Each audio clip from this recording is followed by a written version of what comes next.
오케이.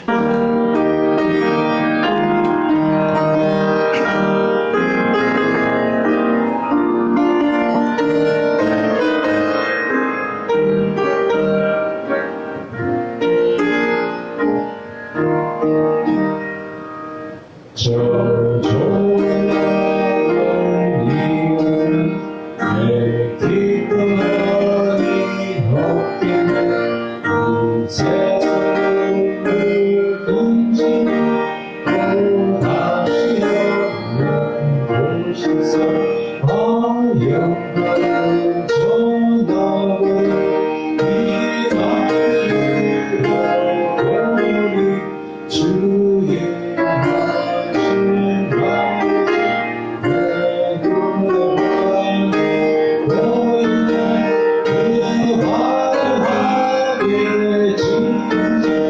영원한 나의 지경 저 영원한 곳에서 영구를 내려오시고 내 손을 잡고 당신을 내 평생 소원의 믿음이 영원 전하를 이만에 드려보니 주의 하신 나이지 내 눈에 하니 보이네 그 화려하게 지은자 영원한 나의 집이라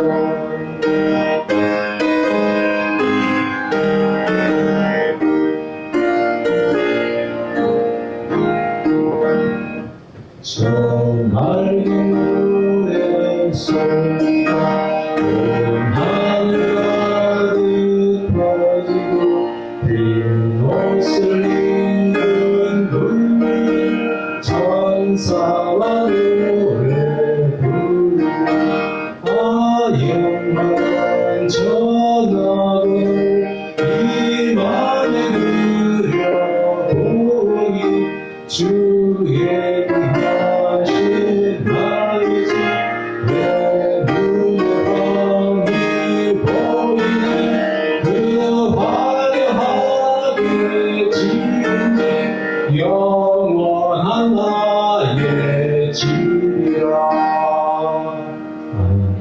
아멘. 오늘 이 복된 안식일에 영생의 양식에 대해서 좀 말씀을 드리려고 생각합니다. 열왕기 하 4장 42절에 보면 한 사람이 바알 살라스에서부터 와서 처음 익은 식물 곧 보리떡 몇 개요? 보리떡 20개와 또 자루에 담은 채소를 하나님의 사람에게 드린지라. 저가 가로되 무리에게 주어 먹게 하라. 어디 이 말씀 전에 보셨어요? 여기 보니까 예, 무슨 떡이라고 그랬어요? 보리떡 20개와 또 채소를 가져와서 하나님의 사람에게. 하나님의 사람이 누구예요?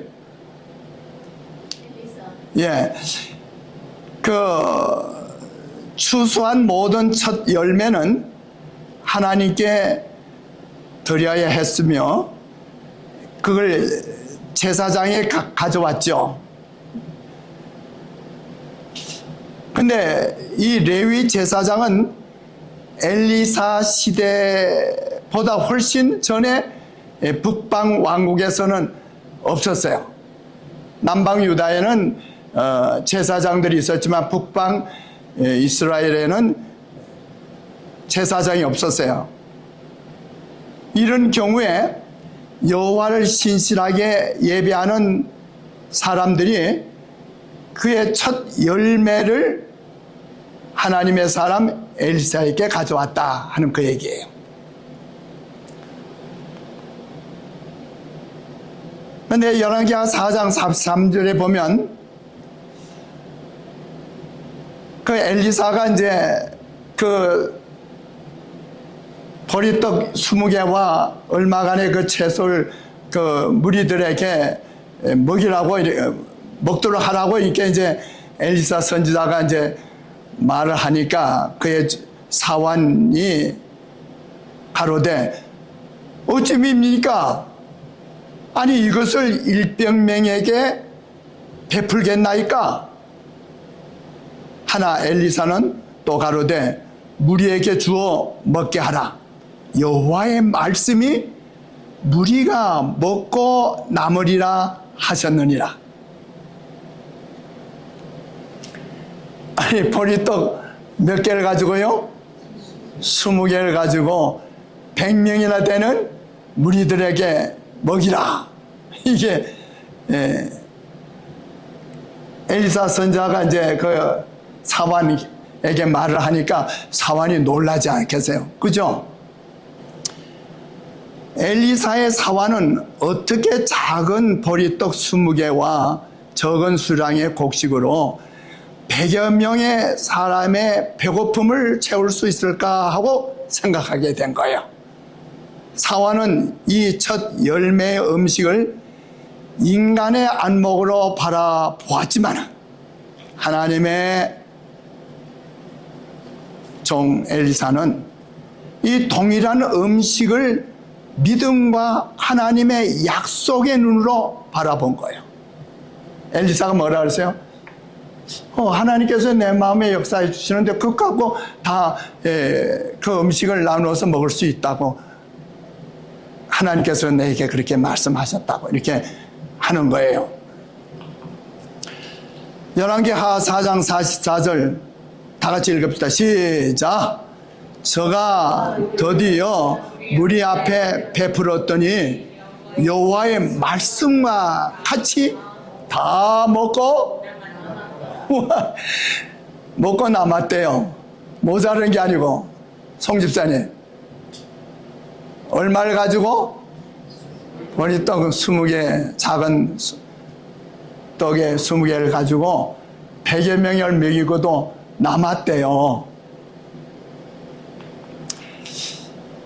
이와 마찬가지로 예수님께서도 제자들과 함께 배고픈 큰 무리를 보시고 2번에 걸쳐서 이 소량의 음식으로 수많은 무리를 먹이신 것이 성경에 기록되어 있죠. 예수님께서는 몇 번? 몇 번이요? 이 첫 번째 이적은 마가복음 6장 30절로 44절, 요한복음 6장 1절 13절에서 보리떡 몇 개와 보리떡 5개요. 엘리사는 보리떡 20개를 가지고 이제 100여 명을 먹였는데 이 보리떡 5개와 물고기 2마리로 몇 명을 먹였다고요? 5,000명을 먹이셨다고 성경은 그렇게 기록되어 있죠. 근데 남은 조각이 얼마나 됐다고요? 12광줄이. 이 2번째 이적은 마태복음 15장 32절로 39절에 있는데 이번에는 떡 몇 개와 떡 7개와 작은 생선 2마리를 가지고 몇 명을 먹이셨어요? 이번에는 4,000명을 먹이신 후 남은 조각을 거두니까 몇 광주리가 됐다고요? 7광주리. 그러니까 이 어떤 분량에 의해서 뭐가 이렇게 진행되는 게 아니죠. 아까는 보리떡 5등에 물고기 2마리로 5,000명 이상을 먹이고 12광줄이 남았는데 이번에는 또 2번째 이적은 뭐예요? 보리떡 몇 개? 7개. 2개가 더 많죠. 7개와 생선 2마리니까 3마리일지 머리죠. 아주 2마리를 가지고 이번에 몇 명을 먹였다고요? 4,000명을 먹였어요. 그리고 남은 것이 몇 강줄이라고요? 7강줄이. 요한복음 이제 6장 4절 5절 다 같이 읽읍시다. 시작. 큰 소리로 시작. 마침 유대인의 명절인 유월절이 가까운지라 예수께서 눈을 들어 큰 무리가 자기에게로 오는 것을 보시고 빌립에게 이르시되 우리가 어디서 떡을 사서 이 사람들로 먹게 하겠느냐 하시니. 이제 빌립이 뭐라고 그래요? 7절에 보니까 빌립이 대답하되 각 사람으로 조금씩 받게 할지라도 조금씩 나눠준다 할지라도 200데나리온의 떡이 부족하리다. 네. 이 빌립이 대답하되 200데나리온을 떡을 사서 먹여도 부족하겠습니다 라고 말했는데 이 한 데나리온은 그 당시에 하루 품삯이에요. 변장로님, 하루 일하면 받는 돈이 얼마라고요? 한 데나리온이에요. 그러니까 200데나리온이라고 빌립이 말했을 때는 200일을 일을 해서 벌은 품삯으로도 이 사람들을 먹이기에는 감당치 못할 겁니다 라고 말하는 거예요. 그리고 사실 그 예수님의 제자들에게 200데나리온이 수중에 돈이 있다 할지라도 당장 그 주변의 마을에서 이 5,000명 이상의 되는 사람들을 먹일 수 있는 음식을 구하기가 쉬울까요? 어려울까요? 불가능했던 거예요. 이러한 빌립의 대답은 예수님께 대한 믿음을 가지고 해결책을 생각하기보다 인간의 안목으로 불가능하다고 하는 것을 생각한 거예요. 지금 예수님께서 누가 말씀하시는 거예요? 누가 말씀을 하고 계시는 거예요?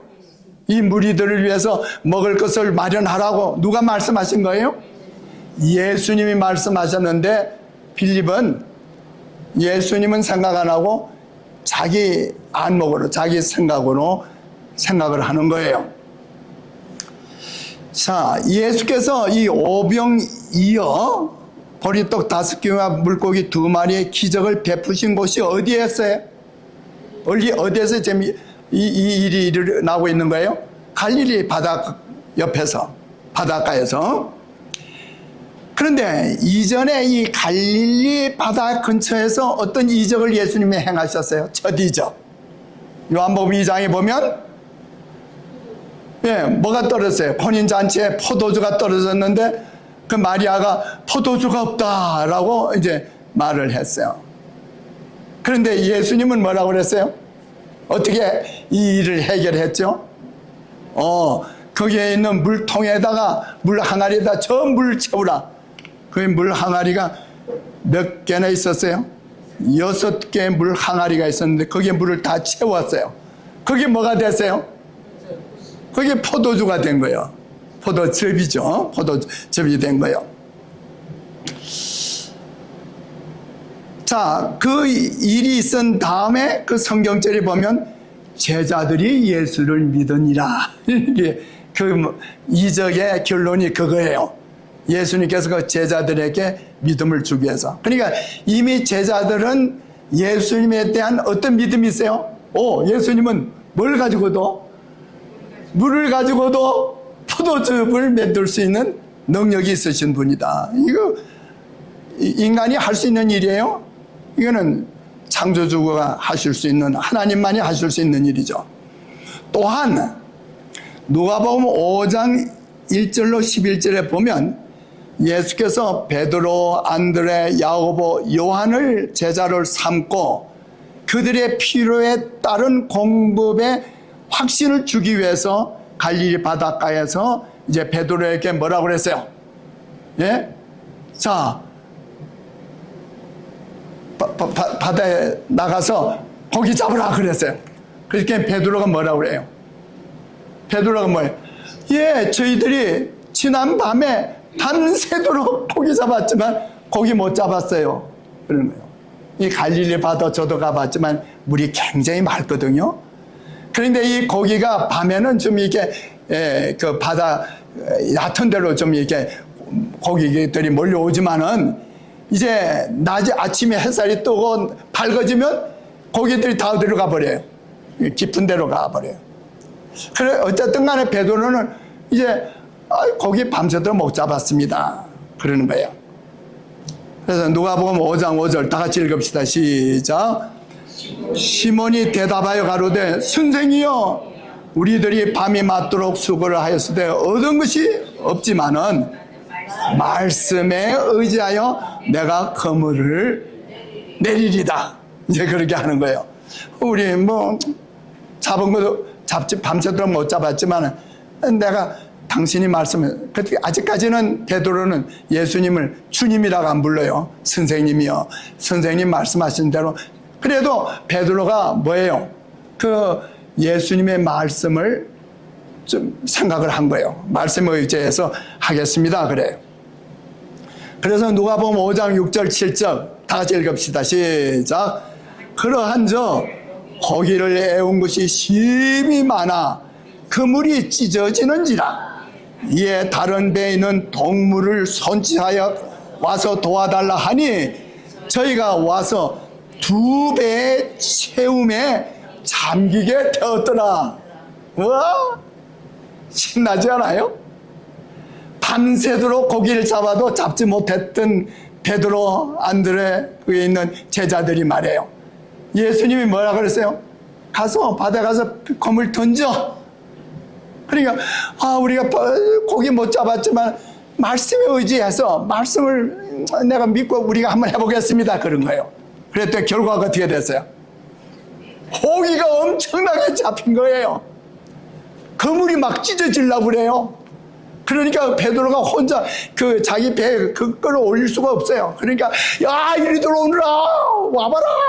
그래서 다른 동료들 불러가지고 배들이 와가지고 2배 어떻게 했어요? 가득 채웠는데 얼마나 무겁던지 배가 잠길 정도였다고요. 자, 이 예수님께서 보리떡 5덩이에 물고기 2마리를 가지고 이적을 베푸시기 전에 벌써 이 놀라운 이적들을 보이신 거예요. 무슨 얘기인지 알죠? 그런데 예수께서 수많은 배고픈 무리를 바라보시면서 우리가 어디서 떡을 사서 이 사람들로 먹게 하겠느냐 하시면서 너희가 예수께서 이제 또 다른 복음서에 보면 너희가 먹을 것을 주어라. 그러니까 예수님께서 너희가 먹을 것을 주라 이렇게 예수께서 명령하시는 거예요. 이 예수님의 말씀으로 제자들의 믿음은 시험을 받게 되었습니다. 그래서 요한복음 6장 6절에 보면 이렇게 말씀하시면 친히 어떻게 하실 것을 아시고 빌립을 뭐 하셨다고요? 이제 제자들을 시험하신 거예요. 내가 이미 너희들에게 내가 신적인 이적을 베푸는 걸 보여주지 않았느냐? 아니 물 가지고 포도주도 만들었고 너희들 밤새도록 고기 못 잡은 거 바로 내 말 한마디에 따라서 너희들이 했을 때 그 엄청난 고기를 잡지 않았냐? 너희가 먹을 것을 줘라. 그러면 베드로처럼 뭐라고 해야 돼요? 우리가 말씀에 의지해서 해보겠습니다. 그래 먹여보겠습니다. 그래야 되겠죠. 요한복음 6장 9절에 제자 중 하나고 시몬 베드로의 형제 안드레가 예수께 여짜오되 여기 한 아이가 있어 보리떡 5개와 물고기 2마리를 가졌나이다. 그러나 그것이 이 많은 사람에게 어떻게 하겠습니까? 이제 이렇게 말하는 거예요. 아직도 이 제자들이 눈을 못 뜨고 있는 거죠. 여기에서 한 아이는 우리가 생각할 때 한 아이, 제가 말해요. 그 영남 삼육중고등학교 다닐 때 중학생이었어요. 중학교 그때가 아마 3학년일 거예요. 3학년이었는데 교내에서 학교에서 동화 대회가 있었어요. 옛날에 이제 학교에서 이제 그런 일들 하죠. 뭐 운변대, 토론, 동화대 그런데 동화대회가 있었어요.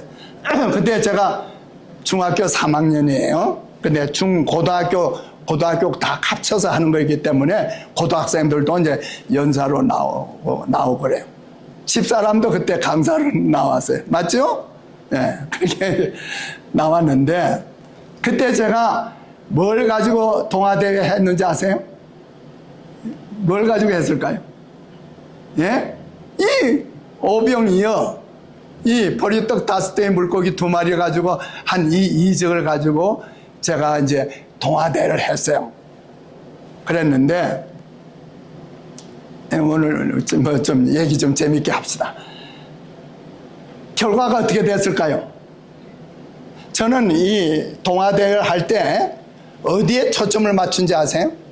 보리떡 5개 물고기 2마리를 가지고 뭐 5천 명 먹였다 몇 명이겠다 여기에 초점을 맞춘 게 아니라 한 아이가 가져온 그것으로 이 놀라운 일을 했다고 하는 그래서 그 아이의 믿음과 그 아이의 헌신을 초점을 맞춰서 제가 웅변대회를 했어요. 결과가 어떻게 됐을까? 예? 집사람이 1등을 했어요. 그리고 저는 점수에도 못 들었어요. 그랬는데 어떻게 된지 아세요? 와, 학생들이 막 그냥 불편하게 된 거예요. 우리들이 보니까 저 중학교 3학년 문영석이가 제일 잘한 것 같다고. 막 학생들이 들고 일어난 거예요. 제 집사람보다 제가 더 잘했다는 거예요. 학생들이 그 당시 볼 때. 그래가지고 학교에서 그 교사들이 다시 그 회의를 해가지고 그 이튿날 채플 시간에 저에게는 특상을 줬어요. 특상을. 그러니까 뭐 1등, 2등, 3등은 다 벌써 다 줬으니까 제가 뭘 받았다고요? 그래서 이 오병이어에 대한 얘기를 하면 제가 중학교 3학년 때 동화대에서 특상 받은 것이 있어요. 재밌죠? 그래서 저는 이 성경의 말씀, 이 예수님의 이적의 말씀에 특별히 저는 관심이 좀 있어요. 그런데 여기에 이 아이라고 그랬는데 그 창세기 37장 30절에 보면 요셉을 가리켜서도 아이라고 그랬어요. 그런데 그때 요셉의 나이가 몇 살이었다고요? 17세쯤 된 소년이었어요. 그런 거로 여기 보면 이 아이는 그래도 소년이었다. 한 17살, 15살 된 그런 소년이었다고 하는 걸 생각할 수 있죠. 그리고 누가복음 11장 5절에 보면 장성한 사람 한 끼의 분량이 떡 3개였어요. 아마 떡이 좀 작은 떡인데 3개였어요. 그러니까 이 소년이 떡 5개를 가졌다고 하는 거는 그때가 유월절이 가까운지라 그래서 유월절 절기에 참여하러 사람들이 가고 있었어요. 그렇기 때문에 결국은 이게 한 끼가 아니라 2끼. 그러니까 생선 2마리니까 한 끼에 생선 하나씩 먹으면 2끼 식사 분이었다 이 말이에요. 보리떡 5개가 이렇게 우리가 생각을 해볼 수가 있어요. 그리고 보리떡이라고 한 말은 사복음서에서 이 요한복음에만 기록된 말씀이에요. 그런데 이 성경 주석에 보면 뭐라고 나왔느냐면 보리떡 갖고 예수님이 이적을 베푸셨다. 이 보리떡이 뭐냐? 그 당시에 그 당시에 사람들에게 이 보리떡은 서민들의 양식이었다. 그래서 예수님께서는 이 서민의 양식 보리떡을 가지고 떡을 만들어 줬다. 이렇게 성경 주석에들 나와요. 그러나 저는 하나님의 말씀을 통해서 놀라운 사실을 발견한 거예요. 우리가 보리떡 그거 그냥 가난한 사람들이 먹는 식량이야? 이것이 아니었어요. 여기에는 놀라운 영적인 기별이 있는 거예요. 오늘 우리가 하나님 말씀을 배울 때, 공부할 때 좀 이런 영적인 것들을 찾아내야 돼요. 자, 열왕기하 4장 42절에 보니까 처음 익은 식물 곧 보리떡이라고 그랬어요.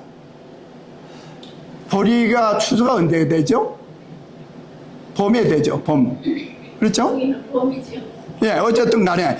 그런데 처음 익은 식물 곧 보리떡이라고 했어요.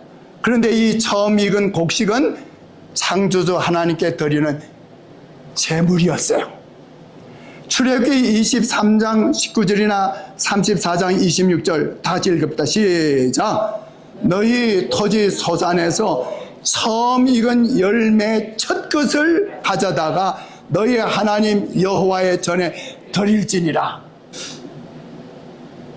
로마서 11장 16절 36절 다 같이 읽읍시다. 시작. 처음 익은 곡식 가루가 거룩한 적 떡덩이도 그러하고 이는 만물이 주에게서 나오고 주로 말미암아 주에게로 돌아갑니다. 영광이 그에게 세세 있으리로다. 아멘. 사도 바울은 분명히 아는 거예요. 이 첫 곡식의 가루는 거룩하다요. 거룩이란 말이에요. 구별했다. 그러니까 첫 곡식은 구별해라 이 말이에요. 누구에게? 하나님께 드릴 걸로 구별해 두라는 거예요. 구별하라는 거예요. 그런데 이 보리떡은 첫 이삭을 첫 추수한 것을 만드는 떡이다 이 말이에요. 그러면 이 어린 아이가, 이게 소년이 하나님 예수님께 드린 떡이 처음 익은 보리떡일 수가 있다 이 말이에요. 하나님께 드릴 떡이었다 이 말이에요. 맞아요? 사실은 이 소년이 보리떡 5개 물고기는 자기가 먹기 위해서 부모님이 싸준 도시락일 수도 있겠죠? 그런데 여러분 한번 보세요. 많은 5,000명이 넘는 그 수많은 사람들 중에 유월절을 향해서 가는 사람들이 도시락들을 가져왔을까요? 안 가져왔을까요? 임장로님, 그 많은 사람들 중에 그 먹을 음식들을 좀 가지고 있을까요? 없을까요? 있죠. 아니, 생각해보세요. 그 모든 사람들은 다 그냥 빈털터리로 아무 음식도 안 가지고 그냥 유월절 절기 지키러 왔을까요? 다 음식들을 가지고 있은 거예요. 예수님의 제자가 가서 어떻게 했을까요? 박장로님, 어떻게 했을까요? 광고했죠. 여러분들 가져온데 먹을 그 음식들 좀 가져온 거 있을 수 있습니까? 그럴 때 사람들의 생각은 뭐예요? 이건 내가 있긴 있는데 이건 이번 6월절에 다녀오면서 내가 먹을 건데 내놓지를 않는 거예요. 근데 누구는 내놨다? 소년은 내놓은 거예요. 이 소년은 그런 거 안 따진 거예요. 우리에게 말씀해 주시는 저분, 저 예수님께 내가 이거, 아마 이 소년은 예수님 잡수시라고 아마 내놨을 거예요. 그랬죠? 그거 자기 떡 가지고 수많은 사람들이 먹게 되리라고는 생각도 안 했을 거예요. 누구를 위해서? 누구를 위해서 바친 거예요? 예수님. 오늘 우리가 이 소년과 같은 믿음들이 필요한 거예요. 우리는 너무 영리해가지고 온갖 것 다 따지죠. 네? 우리가 예수님께 대한 이 소년같은 단순한 믿음을 가지고 신앙생활 하시기를 바랍니다. 민수기 15장 21절에도 너희의 처음 익은 곡식 가루떡을 대대 여호와께 거제로 드릴지니라. 이게 분명히 이것을 대대로 행하라 이 말이에요.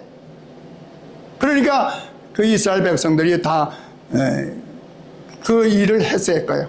이 거제란 말이요, 이 히브리어 테루마인데 이거는 지켜 올리다라는 뜻으로 이 제물은 만물의 창조주시며 시여자이신 여호와께 바쳐질 때 들어 올려 바쳐라는 거예요. 자, 이제 보세요.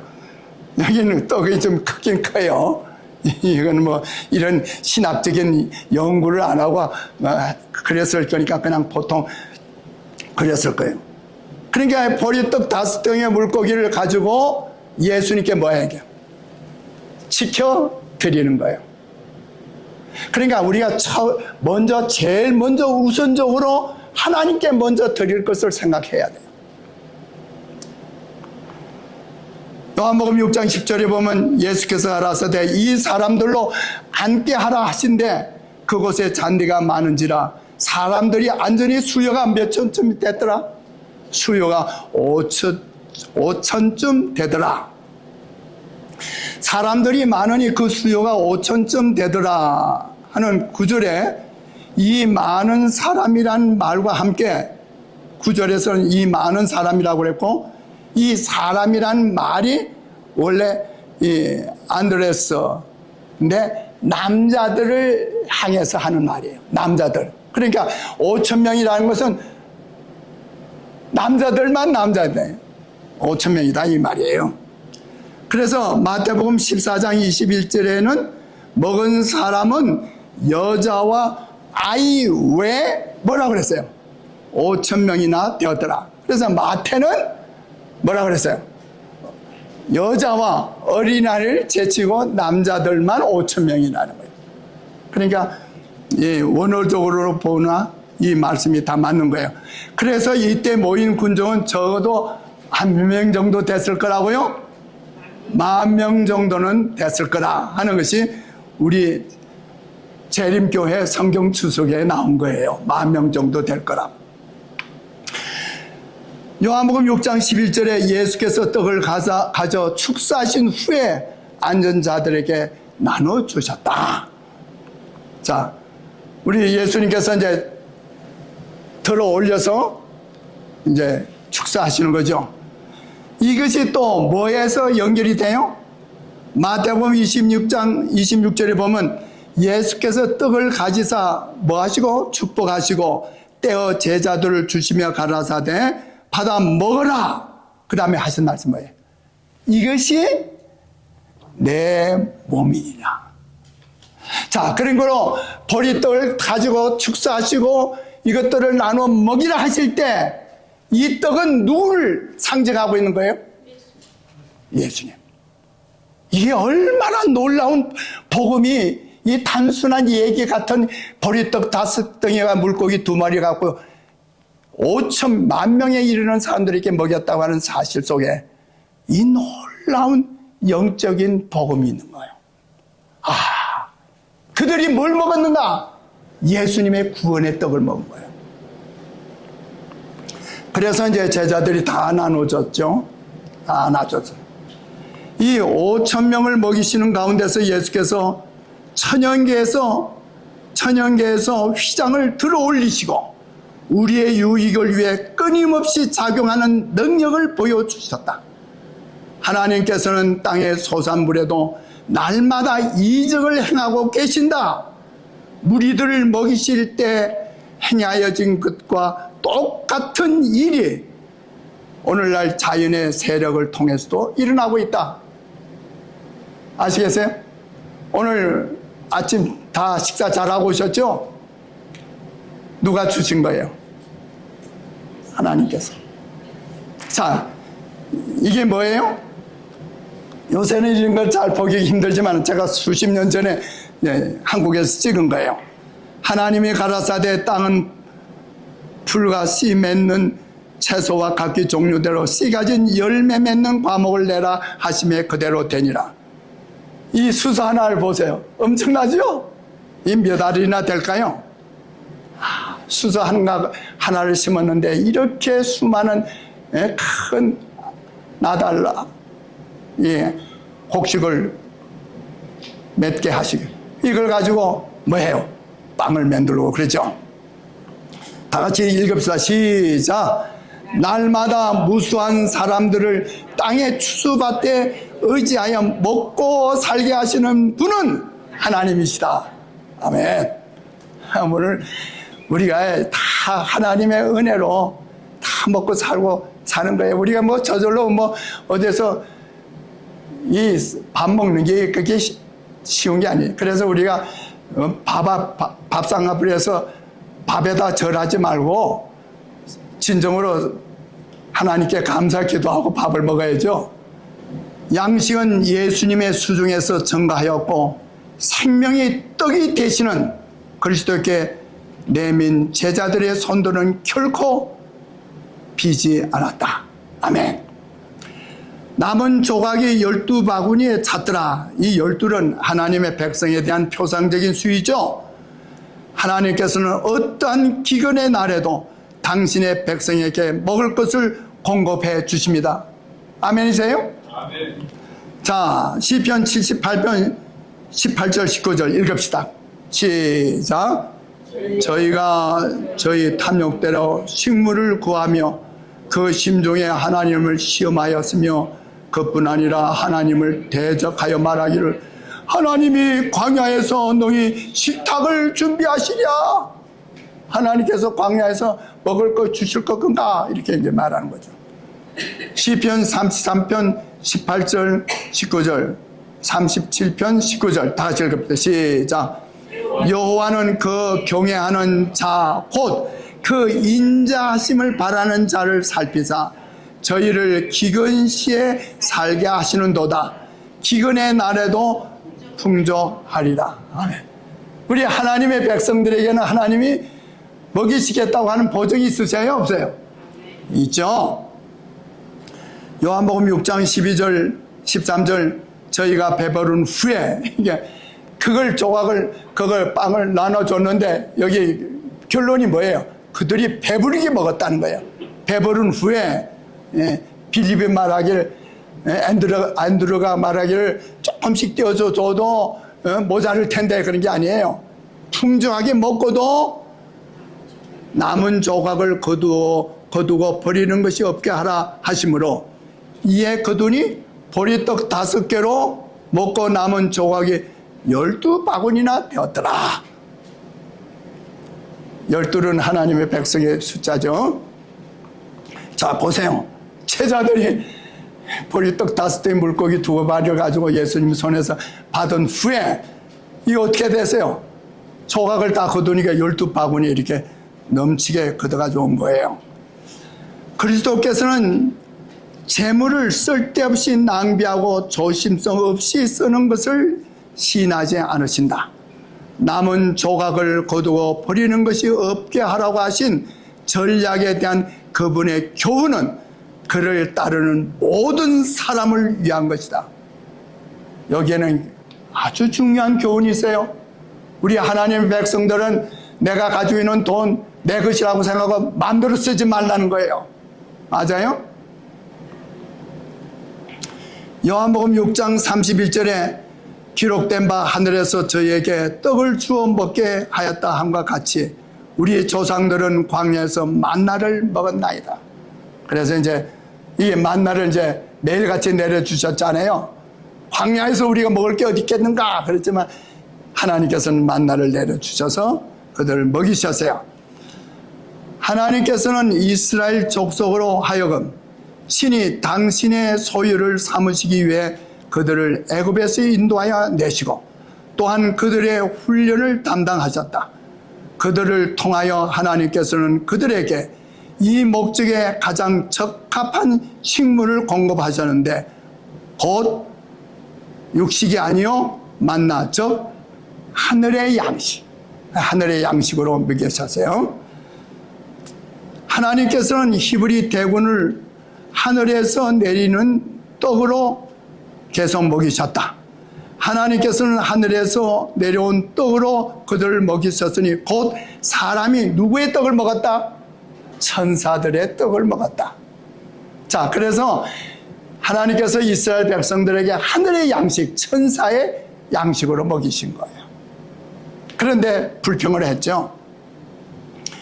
요한복음 6장 32절 33절 예수께서 이르시되 내가 진실로 진실로 너에게 이르노니 하늘에서 내린 떡은 모세가 준 것이 아니라 오직 내 아버지가 하늘에서 내린 참떡을 너에게 주시나니 하나님의 떡은 하늘에서 내려 세상에서 생명을 주는 것이니라.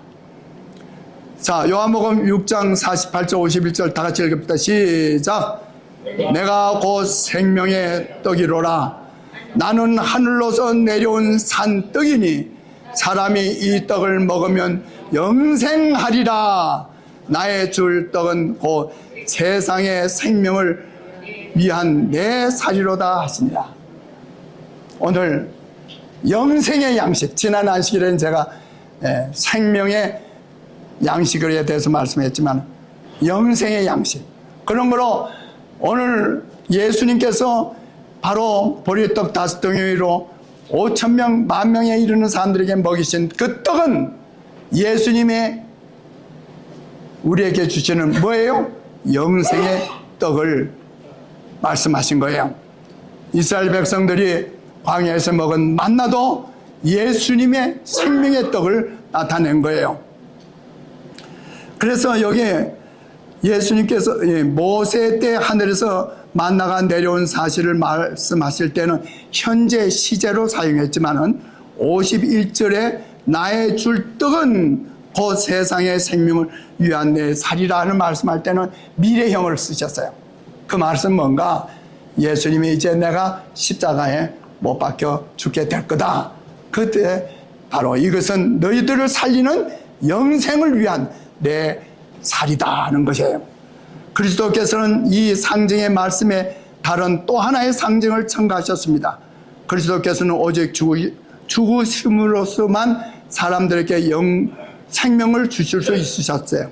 그는 자기의 죽음을 구원의 방편으로 지적하셨습니다. 그런데 예수께서 이 영생의 양식에 대해 말씀하실 때 예수님의 제자들까지라도 잘 이해를 하지 못했어요. 그래서 요한복음 6장 60절 66절에 보니까 제자 중 여럿이 듣고 말하되 이 말씀은 어렵도다.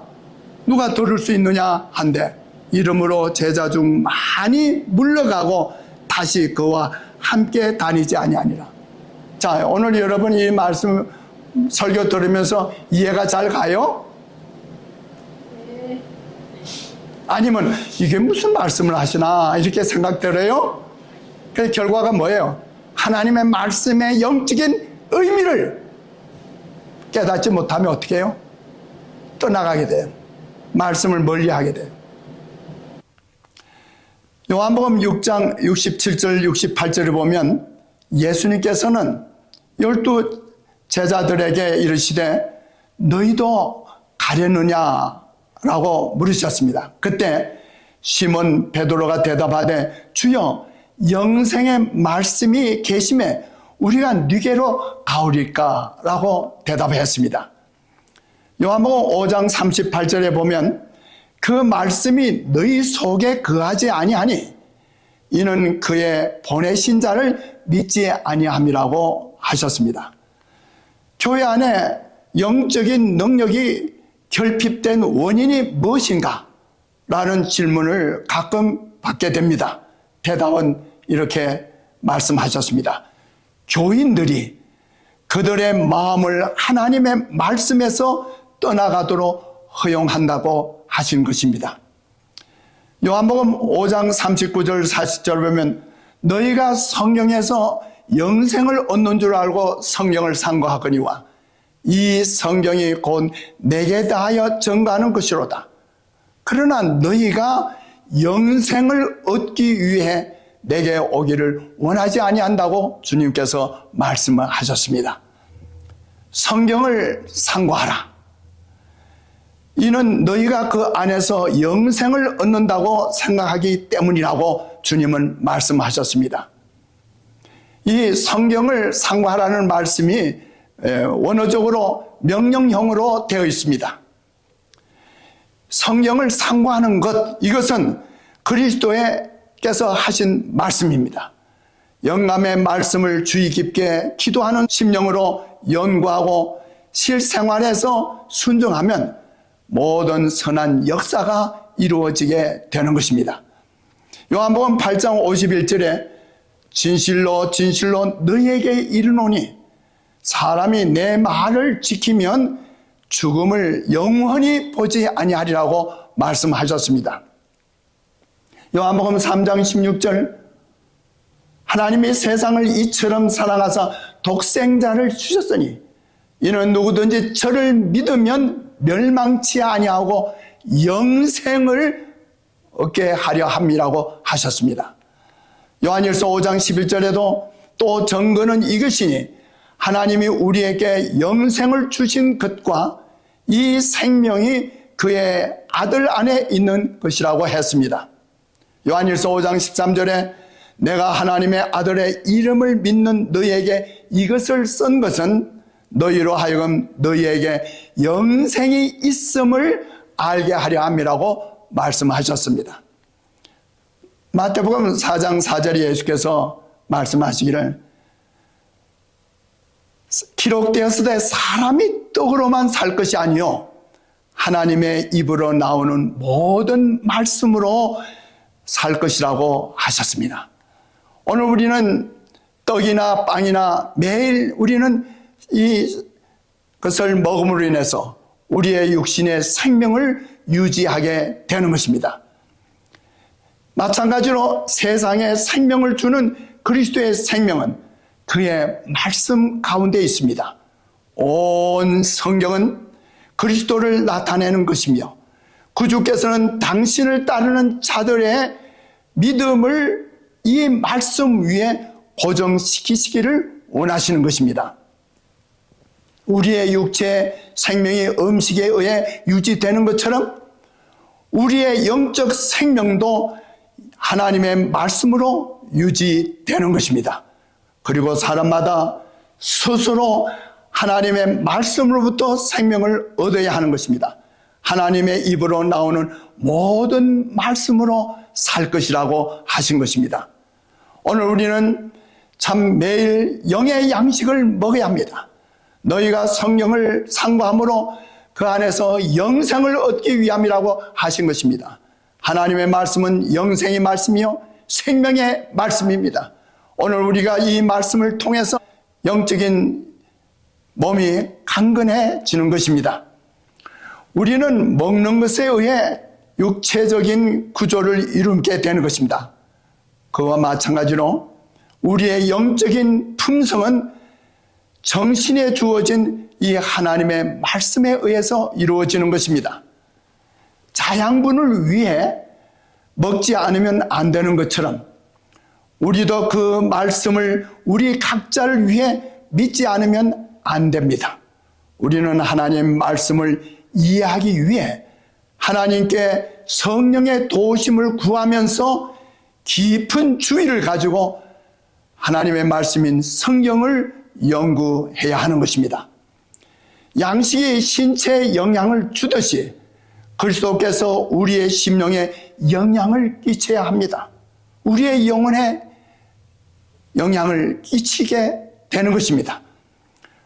음식은 우리가 그것을 먹지 않은 한 또는 그것이 우리의 신체의 한 부분을 구성하지 않은 한 우리에게는 아무런 소용이 없듯이 오늘 우리는 하나님의 말씀이 우리 옆에 있지만은 그 말씀을 통해서 우리가 말씀을 먹지 아니한다면 아무 소용이 없는 것입니다.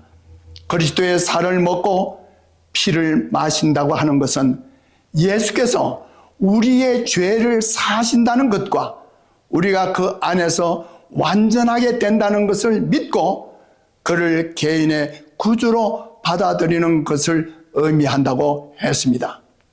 우리가 만일 하늘에서 온 떡을 먹는다면 우리는 우리의 정신과 품성에 있어서 그리스도와 같이 될 것입니다. 우리는 영적인 태만이 있어서는 안 되는 것입니다. 우리의 각 영혼은 하늘의 생명의 전류로 충전을 받아야 할 것입니다. 우리는 매일 하나님의 말씀, 하늘의 만나, 하늘의 영생의 양식을 우리는 취해야 할 것입니다. 이 선곡인 생명의 양식은 클로릴드 성당의 합창 지휘자가 된 프랑크가 1860년에 작곡한 것입니다. 이것을 엔젤릭 브레드, 천사의 빵로 의역하면 이것은 곧 생명의 양식이라고 하는 제목으로 붙여진 곡입니다.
주